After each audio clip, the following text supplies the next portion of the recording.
Amin. Müslüman kardeşler, üstçeçfiyet balası, nedenleri ve çözümü, ilacı. Hak Teala Kur'an-ı Kerim'de buyurur, sizleri iptila ederim, imtihan ederim. Neyden? Biraz korkudan, acılıktan ve maldan, nefisten esüc etmekten, mesela zencinde fakir olur, el-muhim malı esüc olur ya da akribasından, sevcillerden birisi vefat eder. Ve naqsim minel emvali vel enfusi ve thamarat. Ürünlerden Allah Subhanahu ve Teala bunlardan insanları imtihan eder. Bundan evvel çoğuluk hatibler, hocalar söyleşerdiler ki zavacta çabın parası çoğdu. Ama indi müşkile bidacı çabın parası çoğ diyen azdı, çabını çoğ diyen azdı. İşaka böyle bozuluptu. Her natsin ele parsan çok bahalı oluptu, kıymeti netsakat oluptu. Anam bu da nedendi? İki sebep var. Bir sebeplerden ilahiydi. Allah Subhanahu ve Teala ukuba verir.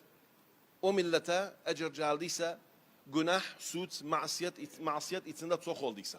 Her millet günah yaptıysa Allah Subhanahu ve Teala hurda bereket izlerlerinden kaldırar. Bu da bir ukubadır. İkinci sebep beşer özüdür. Beşer olabilir zencindi, malı var. O zaman halk ihtiyacı olur bu mala. Anan buğdadı, birincisi, her yemeği ise ya da indi mesela seyyara benzinidir. Bakasan ihtikar ederler. Ne için?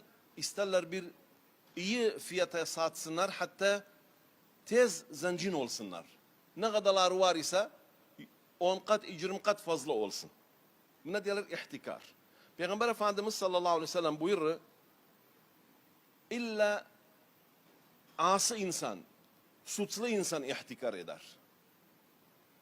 O bir gayr hadiste de buyurur, el calibu merzukun. Onu iş insanlar için, rızık insanlar için kolaylaştırar. Allah Subhanahu Teala çok rızkını verir. Bol bol rızık verir ona. Vel muhtekiru mel'unun. Onda ihtikar eder, mel'undur. Yani Allah nefret eder özünden, Allah rahmetinden atar yazı onu. Yani yine de şeytan mel'undur, muhtekir de ebele mel'undur. Taban bizden cinlerden başka insanlar da sebeptiler. Her şeyin fiyatı artırsın, baha olsun. Neden? Bakarsan bir şey ravazi olduğu billi herkes ceder onu alır.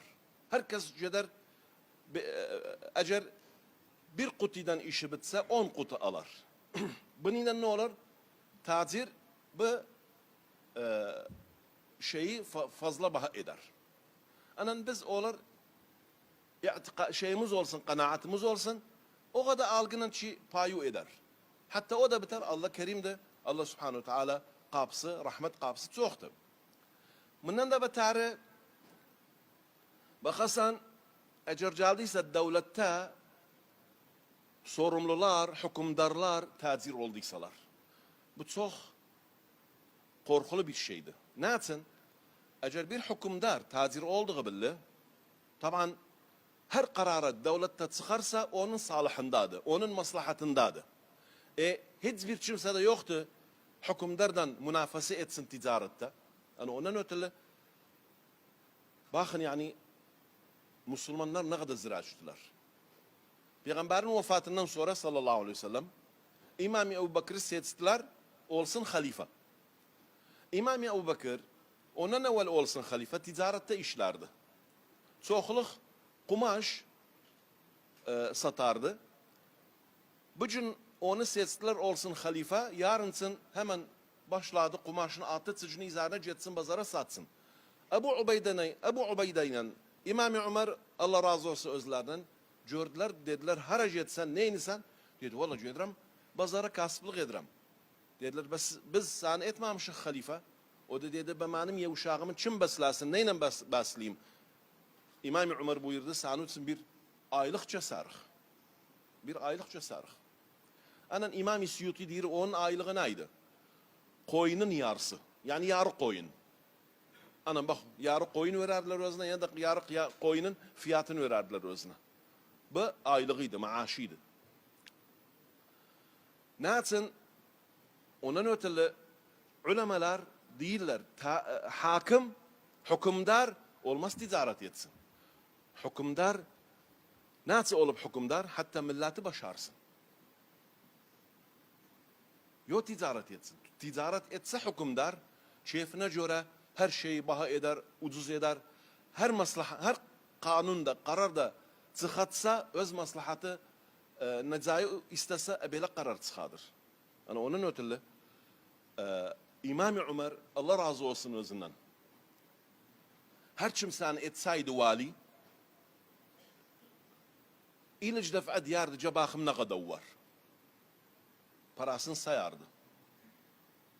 Nasi vardı sayardı. O ki azlederdi özün, cennet çağırardı özün, cebahım ne kadar, malu mülkü olup ne kadar. Takdir ederdi, eğer ticarete katılıpsa, parası da çok artırıpsa, ederdi iç. Yarısını vererdi valiye, diyardı bu sanuçun, o birisini de atardı Beytülmal'a. Müslümanlar böyle hüküm edipler. Ondan ötürü biz demirik yani tarihimiz hamu valiler, hamu hakimler melaiketiymişler. Yok. Ama nade eğer sanu hakimu İmam-ı Ömer olsa kimin haddisi var ayağın acır atsın. Anan bu taban bahalığın zararları, sebepleri ilacda nade? Cerec biz dönek Allah'a. Tövbe edək, günah masiyetten uzak olaq ve devlet de öz vacibine kalksın, bazarı takip etsin, bazarda onu bir böyle haleti istiglal ettiği bile ukuba verinsin özüne, hatta edebilmesin. Herkes bazarı istiglal etsin, sihirleri öz şefine koysun, cezeyle cündüz arasında olsun milyoner. Allah'tan dilerim Allah subhanahu wa ta'ala öz lütfine rahmet simlamize. Amin. أقول قولي هذا وأستغفر الله لي ولكم ولسائر المسلمين من كل ذنب فاستغفروه إنه هو الغفور الرحيم